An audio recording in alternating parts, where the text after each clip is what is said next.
Eileen, this is a rare treat. This season, Zing, or Dustin Nguyen's character, comes in a lot. I expect the money you owe me by the end of the day. And the next time you go against another Tong without consulting me, I'll consider you in breach of our agreement. I don't know if I agree with his methods, but I need him on my side. Sure. Let's drink on it. There's a conflict between just her trying to stand her ground and being taken seriously as a woman in power. Leon hates Zing from the end of season 1. Be grateful for your pain. Means you're still alive. By working with Zing, Leon kind of sensed that Zing is actually the poison that kind of like influenced Eileen. Be thankful for your pain, Chow. It means you're still alive. Well, Zing is fundamentally a bully. He's had a lot of success sort of taking what he wants. I think that's personally offensive to Chow, whose bread and butter is the transaction, the deal. But also, I think he recognizes that he's a chaotic element that could really disrupt things for the worse in Chinatown itself. What if there was another way to solve our little problem?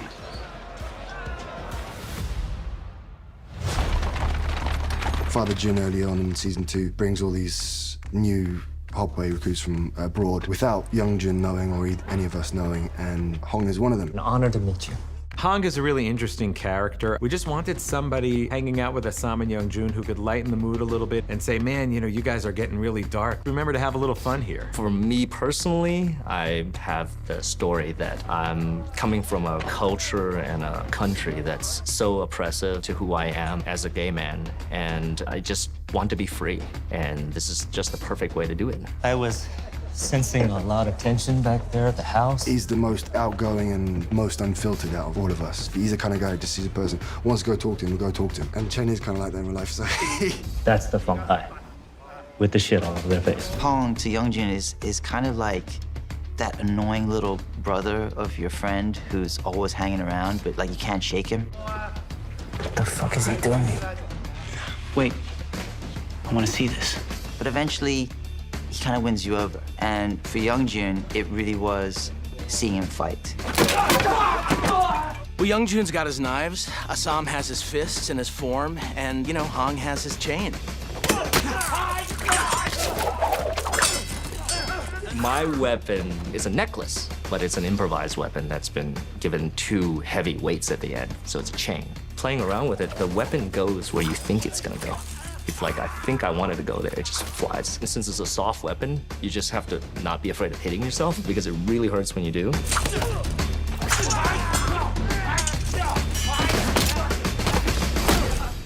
So the new guy's crazy.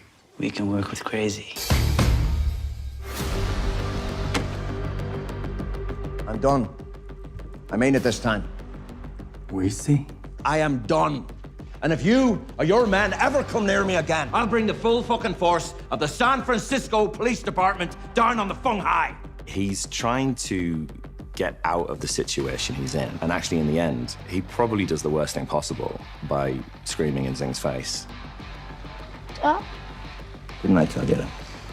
And I think Bill probably thought that they wouldn't dare come to his house. No! No, no! My favorite sequence to film was when Feng Hai visit Bill. It was absolute bedlam. We shot the fight largely in one take. They took out the entire wall of the house and had the cameras strung up on wires from the ceiling. So as we're fighting on the stairs and the fight continues, Tom gets thrown across a table into the back. Emily, who plays Lucy, smashes a guy over the head with a huge jar. All that was all happening in one.